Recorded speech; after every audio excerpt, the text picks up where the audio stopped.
Don't watch this movie. What I thought about Funny Games, 1997. Dearest viewer, I write to you today telling you not to watch this movie. Not just because it's a graphic and realistic portrayal of human suffering at the hands of random, unpredictable violence, but also because you might get bored. And that isn't to say it's some sort of criticism, the movie does it on purpose. It chastises the viewer, breaking the fourth wall in a scant few moments to remind the viewer of exactly what they're watching, and more or less asking the audience what they're getting out of the experience on screen. It was the first movie I've ever seen in my entire lifetime of being a so-and-so quote-unquote film buff that had the main antagonists drop out at 40 minutes into the film before the movie was over just because they themselves got bored with what they were doing. I'm not going to sit here and recite the entire plot of the movie to you. Well, I kind of will. I'm going to give you a basic series of events, a synopsis, and highlight some moments that I found interesting before I get back to talking about the film as a whole and the narrative it presents, the questions it asks the viewer. And of course, I did say don't watch this movie, but maybe you want to. I've already spoiled a little bit of it. But maybe this kind of odd pseudo-avant-garde horror experience is something you enjoy. Although they are absolutely nothing alike, the closest thing I can liken it to is Skinamarink, in the sense that the horror aspects aren't supposed to be fun, it's just a movie that makes you feel uncomfortable and bad, and that's the point. It's like sitting on a soggy, dilapidated couch and trying to sleep on it on purpose. On some level, there is a kind of thrill that you'd expect in a typical horror movie, but 90% of the results of the thrill, the horror, the actual violence, more or less happens entirely off-screen. So if you think you can handle it, go watch it. And on that note, you can watch the 1997 original version with subtitles, or you can watch the 2007 version that's in English. It is literally the same movie, shot for shot, with different actors, although I prefer the 1997 version myself.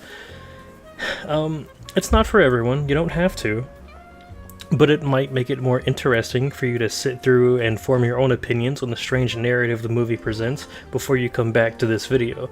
Even if my observations sound like criticisms, I still think it was worth watching to some degree, but I also happen to be an individual that likes uncomfortable, odd, off-kilter media. So, you have been warned. This is the last time I'll give any sort of spoiler warning, and I am now going to directly expunge the film's events and themes. If you think you're better off not watching the movie, or if you just want a refresher, I will now provide the synopsis. I promise there's more to the video. You can skip this section if you've already seen it and have good memory. Or if you just don't care. A family goes on vacation. A father, George, a mother, Anna, and their child, Georgie. When they arrive, they are accosted by what seems to be fellow vacationers, Peter and Paul. What seems like a minor annoyance as Peter asks for eggs quickly spirals into a traumatic event as the two men hold the family hostage, crippling the father with a golf club, on top of harassing and toying with them under the constant threat of violence. What follows is a series of uncomfortable quote-unquote games, although there aren't very many actual games to speak of. They test the golf clubs by using them to maim the family's dog Rolfie, makes Anna play a hot or cold game to find the dog's body. A boat arrives, neighbors saying hello. Anna has to pretend everything is fine, and tells them that they can come home for dinner tomorrow, and they leave off. It's around this time where the concept of a bet is introduced. Paul describes a bet of whether or not the family will still be alive by tomorrow, or more specifically, 9 in the morning. There aren't any actual stakes involved, just purely whether or not the family is dead by tomorrow. Then there are a few more games, which are, of course, just sadistic exercises. The antagonists put a sack on Georgie's head and make the wife undress and then dress back up. No overt sexual assault is committed other than this scene's uncomfortable tone. They harass the family, making light of the situation, until eventually the kid escapes, running out of the house, frantically going in any direction he can to get help. He arrives at the neighbor's house, different neighbors from earlier, but what seem to be family friends, only to find that they're already dead. Georgie spends a lot of time hiding, eventually finds a shotgun. The pursuer arrives, but when he tries to shoot him, he finds the gun unloaded, and is promptly returned back to the house. Now, the whole family is once again back in the living room. Paul decides to play a counting out game in order to randomly decide which member of the family gets shot with the shotgun. Paul puts Peter in charge, goes to the kitchen to make a sandwich. We hear Peter counting in the background, but suddenly, in the middle of the camera still being focused on Paul preparing his meal, we hear a shotgun blast. Turns out, the kid panicked and tried to run, again, which made Peter shoot him. We never see it happen, just like all the other violence in the film so far, it happens completely off camera, but as the camera pans back to the room, we do see the body. Other than the blood, there's no strong gore present in the film, but it is clearly supposed to be Georgie laying in front of a bloody television. Paul gets upset with Peter, saying he shouldn't have been so quick to shoot, says something along the lines of there being no point in staying now because they wouldn't get as much out of it, and they leave. What follows is possibly one of the most stomach-turning scenes in a movie I've ever seen. We don't follow the antagonists out, they simply leave, and effectively leave the movie completely out of the blue for this point in time.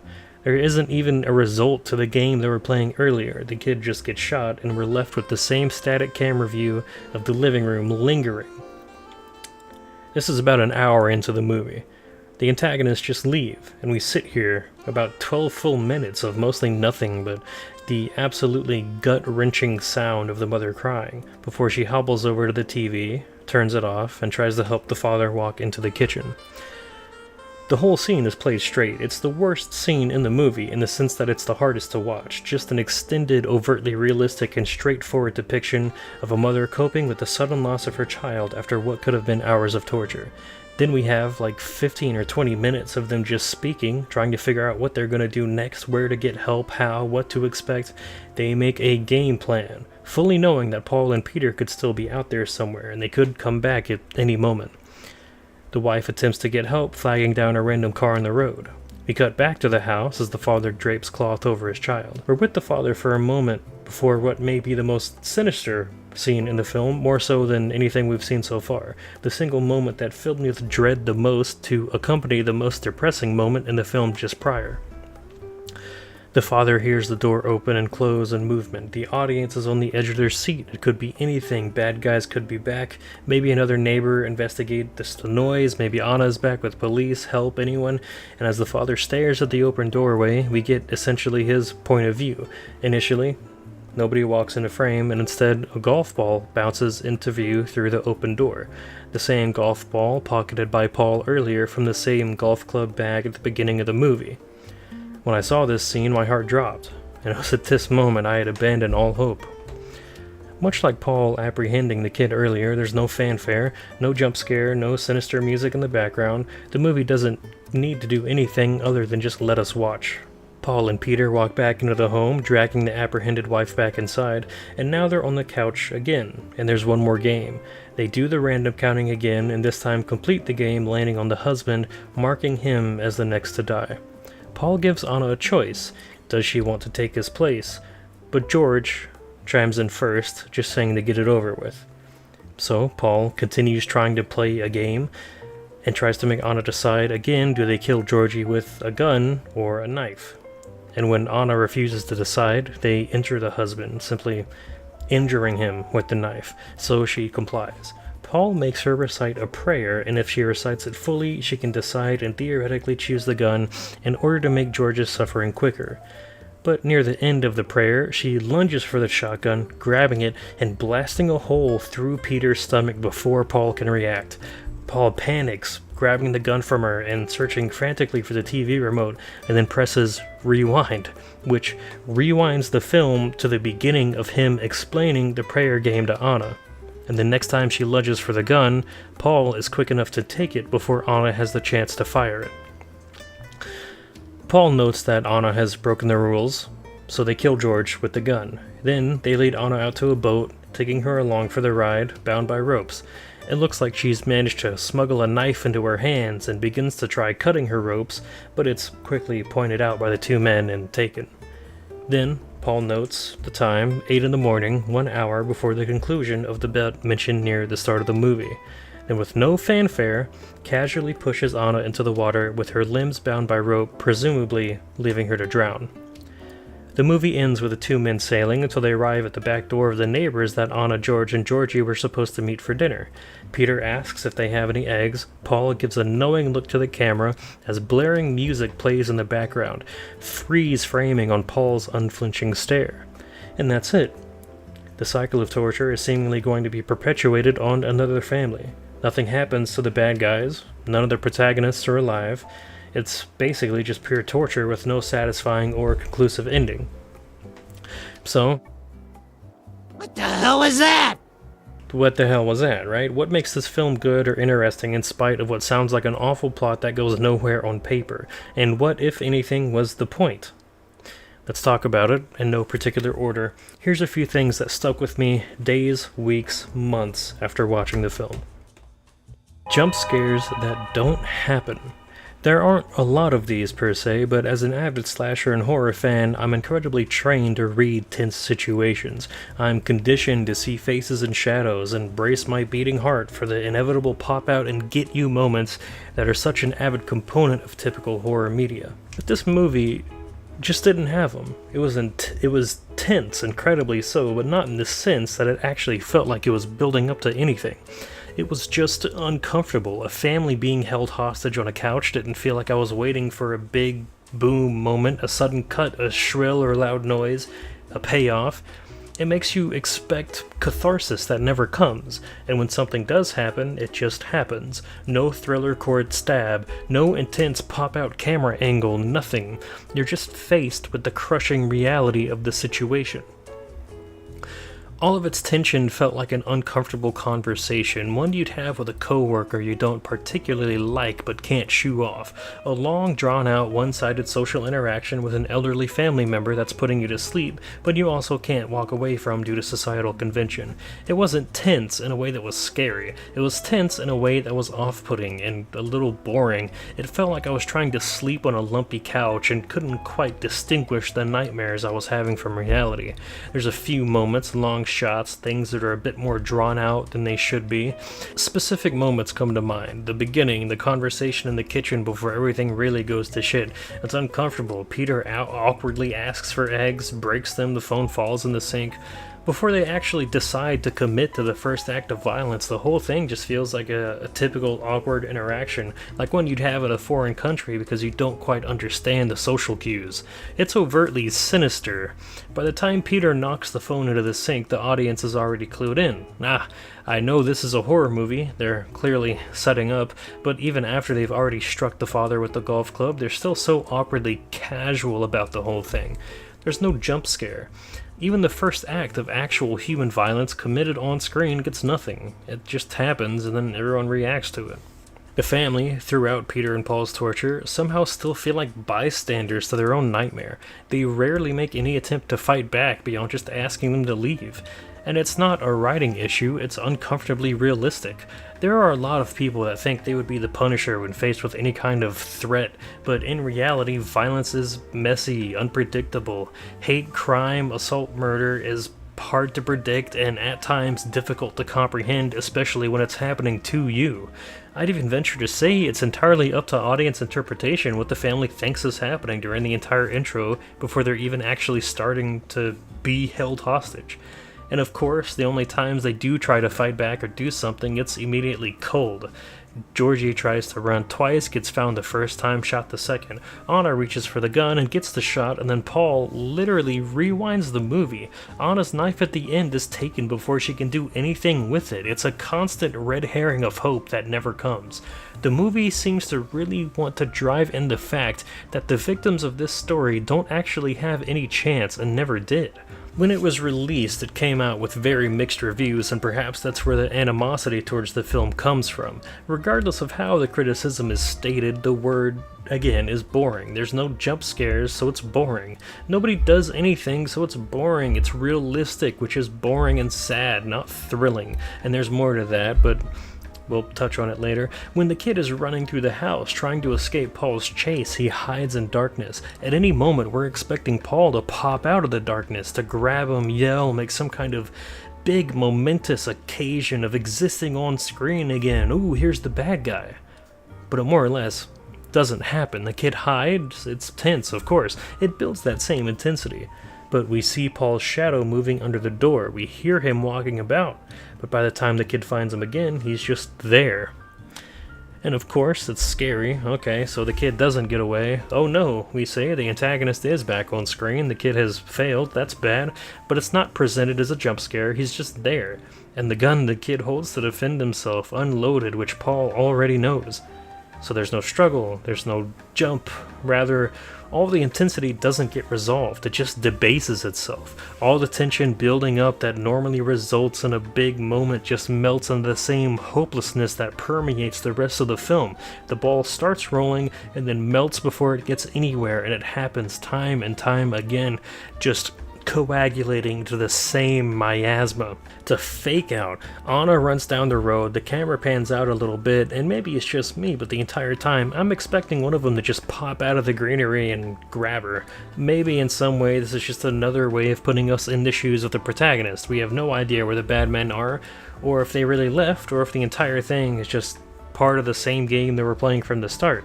They could still be here around any corner, watching, stalking, waiting.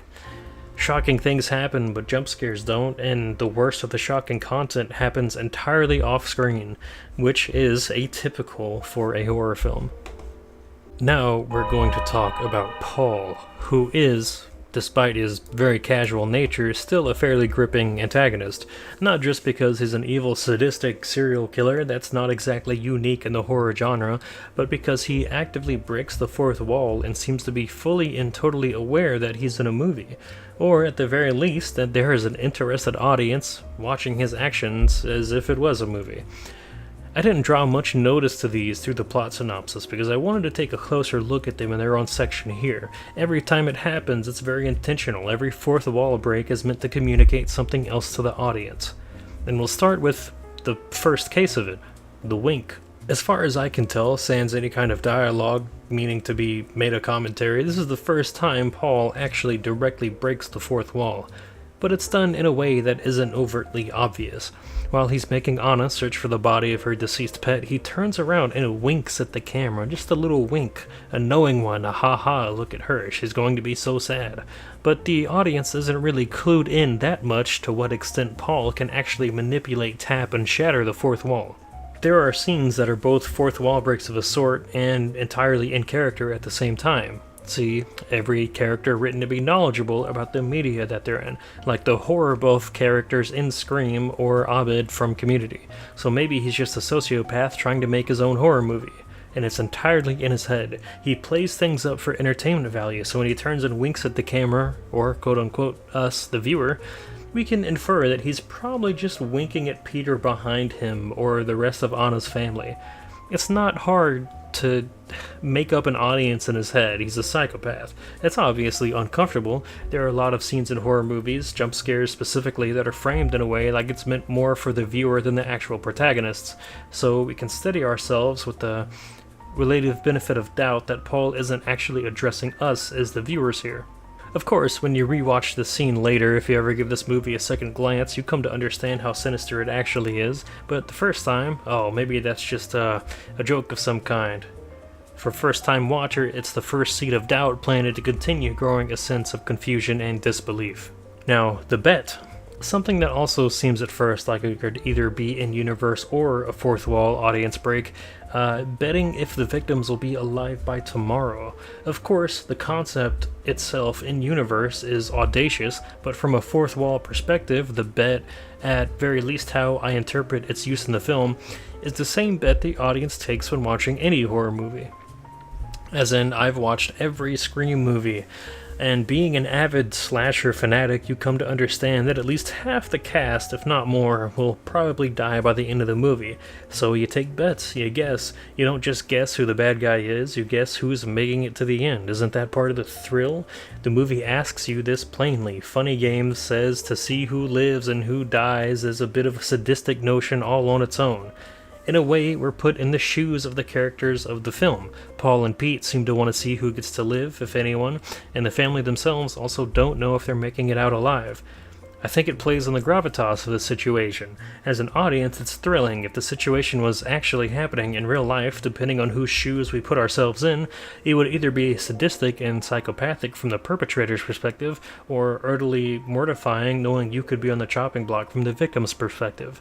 Either way, you're still making a bet. The medium that the story is told through dissipates that intensity since we're not directly involved. It's just a fictional story after all, and we're just watching it happen. But at that point, the film seems to paint the audience as accomplices.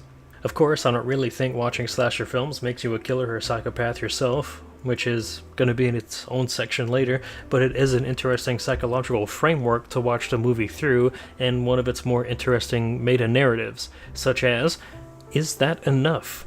Near the end of the film, when it's just Anna and George on the couch, George tells Paul and Peter to get it over with.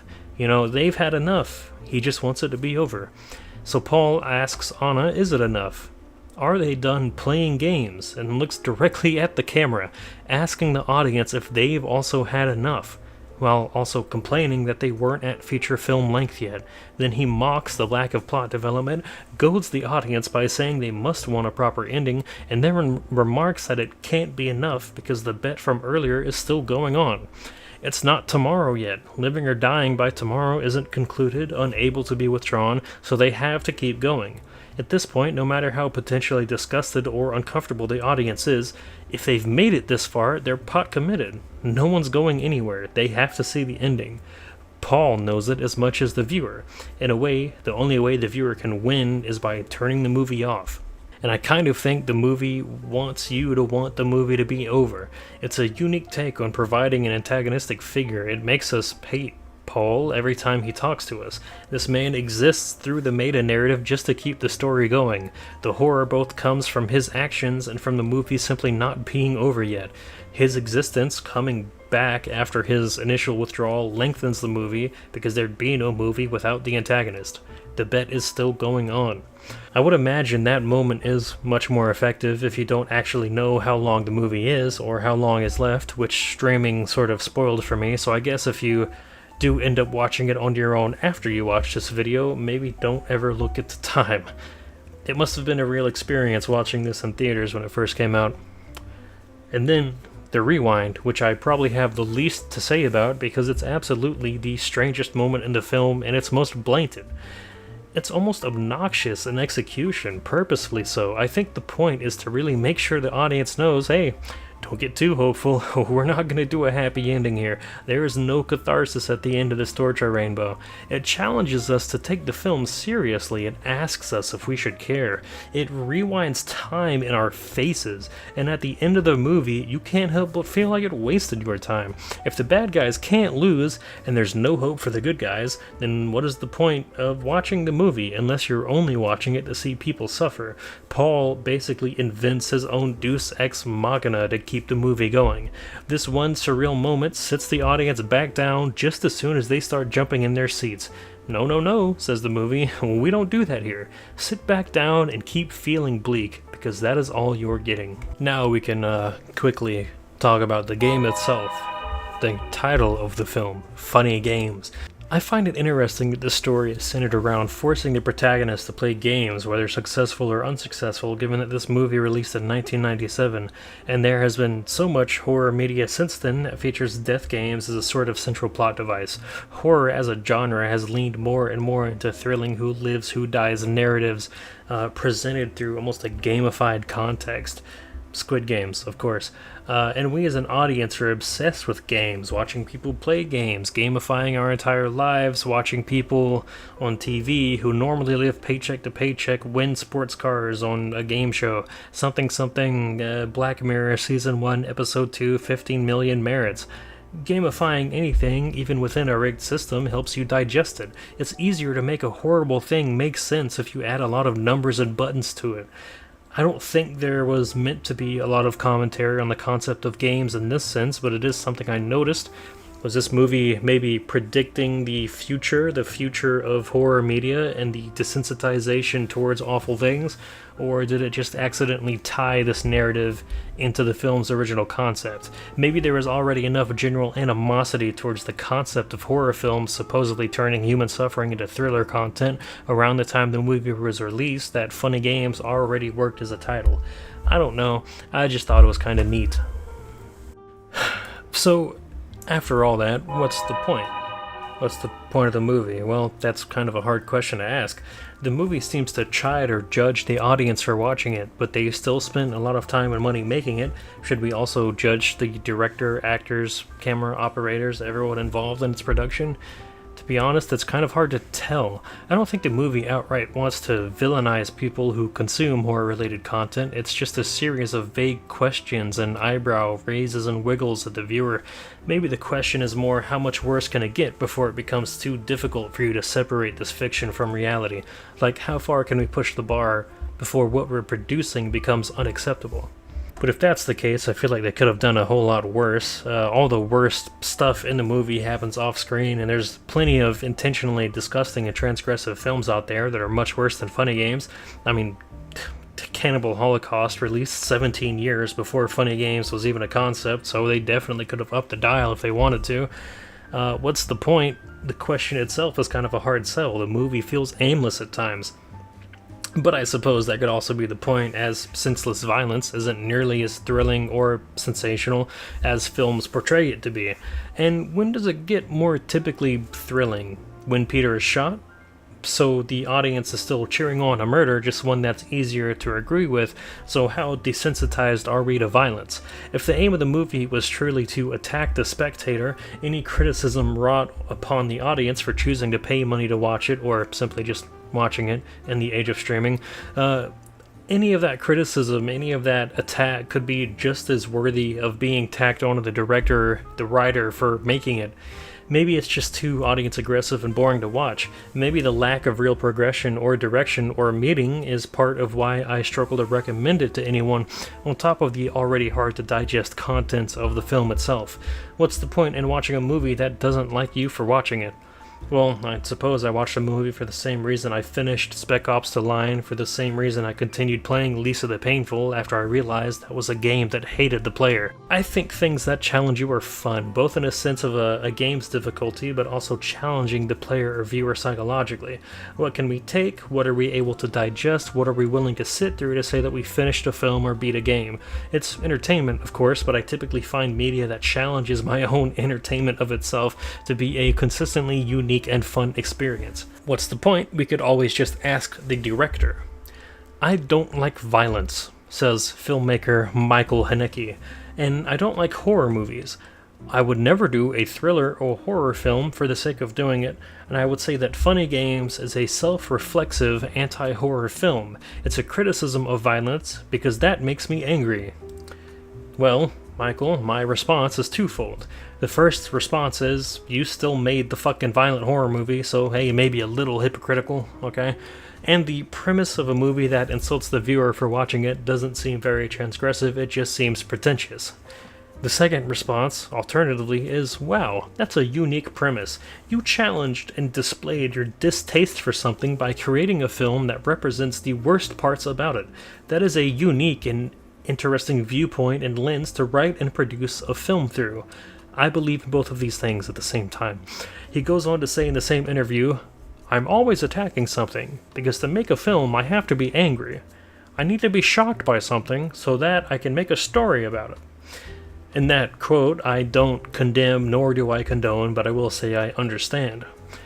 And if we're talking plainly, I guess the main question is, should we judge horror movies?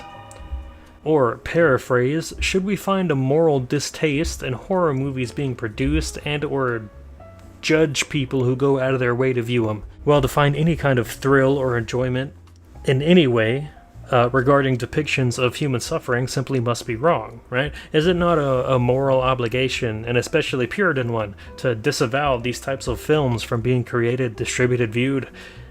People seem to get the idea that the message of the film is that movie-going audiences should feel bad for enjoying fictional depictions of violence. While I haven't watched the more recent Terrifier films. I only saw the short film. I remember when the last movie came out, I think Terrifier 3 sparked a lot of Twitter threads which contained the typical arguments that mainly boil down to I don't like horror media or how this movie depicted its gore and violence, which means you're a bad person for watching it. Are these same half-baked, slow-roasted ideas the thoughts and driving factor behind making funny games? And is that line of thought even valid to have? Because, well, I'm an opinionated person. I think the same argument against content deemed problematic or too morally dubious to justify its own existence is rooted in a misguided and entirely dumb, one-dimensional, puritanistic view. You can come up with whatever reason you want to dislike fictional media because it depicts things modern society thinks is bad, such as killing, violence of any nature, or so on, perhaps even depicting them in ways you personally find distasteful or disagree with. Much the same, we should ban Grand Theft Auto games from being created or sold because they make impressionable young gamers into violent criminals. Philanthropist Early Walker says violent video games like Grand Theft Auto could be influencing their young mind. Rock and roll is the devil's music and will turn you into a Satanist. I'm here to address the issue of a possible rating system in the recording industry. Labeling records where excesses of explicit sex or graphic violence have occurred, and furthermore references to drugs and alcohol or the occult are included in the lyrics. We should all wear funny hats and stand in a circle to burn books we don't like. Okay, maybe that's a little extreme. Maybe you're watching this and you're thinking to yourself, well, I just don't get it. How could someone sit there and enjoy sensationalized violence? Or even realistic depictions of it? Even if it's completely fictional, fabricated content, what joy is there in human suffering? But I think that misses the point. Usually in horror movies, when people or the protagonists are shown suffering, we're not supposed to revel in it. We don't take the side of the killer. It's supposed to scare us. It's supposed to shock us. It's supposed to play on the empathy we already have for others. Otherwise there would be no horror. If we can't feel bad about the bad things we're seeing happen on screen, there's no point in producing horror media. Every time someone dies, it ups the thrill, the human instinct, the biological instinct to survive. We want the final girl. We want the protagonist to escape. And if we're lucky, they'll get a shot at the killer and take him down for good.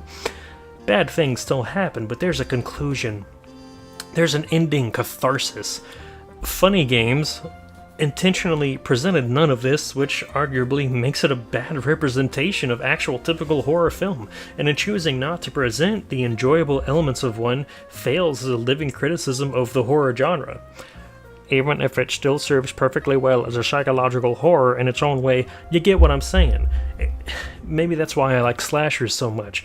I love Scream, Chucky, Nightmare on Elm Street, Halloween, good kills. I marvel at the effects, the personality, the charm, the character, and usually the bad guy at the end always dies, or is at least defeated. Seeing how the protagonist makes it out of this one is part of the fun too, just as much as taking bets on who else gets to make it to the end of the film. But even movies without that, pure tragedies, films that depict suffering for the sake of it, well, that's harder to find an audience for. It's certainly not for everyone, and that's completely understandable. But reveling in every possible facet of the human condition through fictional media is both a hallmark of human storytelling ever since we started telling stories, and also, importantly, something possible in fictional media that isn't possible in reality. The idea, the opportunity to explore different parts of the human psyche without anyone actually being harmed or going through these traumatic events. Some horror movies are challenging. That's the point. If we're to disavow horror movies for depicting any sort of suffering, then where exactly do we draw the line? Should we cut arguments out of television because nobody wants to see people arguing or displaying negative thoughts? That's bad emotions. Or in other fictional media, a more extreme example, Darth Vader has killed a lot of people. He even does it on screen sometimes, but killing is bad, right? So we should ban Star Wars. In fact, it has war in the name, and war, as we all know, is a bad thing. You know, I quite enjoyed Saving Private Ryan. I thought it was a great movie. But people die in that movie in ways that are realistic and made me feel sad, so we should ban that movie too. It's not just that this line of thinking is a slippery slope, it's purely the logical conclusion of wanting to disavow horror movies from existing. This typical Halloween slasher offended sensibility, so now nobody gets to watch it because you didn't like it, and it made you feel bad in a way that you couldn't separate fictional content from reality. You weren't strong enough to simply ignore content that wasn't for you, and now it's a problem, and you'll choose to make it everybody else's problem. Here's a tip: don't do that. This is, in totality, how I feel about anything labeled problematic, degenerate, or other buzzword media. Fictional stories exist in some manner so we can explore the human psyche. Having empathy for fictional characters, especially in a realistic setting and story structure, is completely normal, and it's kind of the point, right? But being incapable of separating these fictional characters and stories from reality is not normal. The fact of the matter is, you have to curate your own fictional media experience. When you don't like something, you don't watch it and you don't seek it out, and you especially don't intentionally to seek it out so you can get even angrier about it when you see more of it. Don't rage bait yourself. Typically, horror films are categorized under horror because they're meant to horrify you. Some people find entertainment in this and some don't. I don't like to ride roller coasters because they make my insides feel like painful jello, but I don't try to push for the destruction of theme parks. So if you're the kind of person that doesn't like horror movies, you don't watch them. That's the trick, and you don't go out of your way to make a horror movie about how you don't like horror movies while also ignoring every good part you expect to see in horror movies. If you make a self-critical horror film without any of the trademarks found in popular horror culture, then maybe you aren't making a horror movie and you just wanted to jerk yourself off about how morally superior you are while ironically making a movie that depicts suffering in a way that's intentionally more realistic and uncomfortable than films in the same genre. At that point, you're missing the point. You're trying to fight fire with propane. Some people can handle the heat and some people have to get out of the kitchen. The last thing we're going to do is let either side try and remove the kitchen entirely because the stove is too hot. Let people cook. If you don't like the food, don't fucking eat it. Final thoughts. It wasn't overtly thrilling or interesting. It was a depiction of a family experiencing random violence told in a realistic format. The bad guys have no comeuppance. It doesn't teach us a lesson.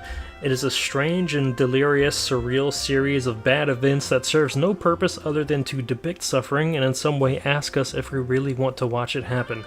Is it a bit hypocritical? Maybe. Am I gonna watch it again? No. Did it make me think? Yes. Enough to justify watching it in the first place. Should you watch it? Well, probably not. Do I think any less of the director for making it? No. I still think it's an interesting premise, viewpoint, and concept for a movie. Do I think it was a good movie? Ironically, yes. At the end of the day, it was still an experience, but that doesn't mean that it's worth your time. Lizard_Jesus1 3 years ago spoke on the movie, writing in a Reddit comment, "I love it because I love being spat on." And that is all there is to say about Funny Games, 1997.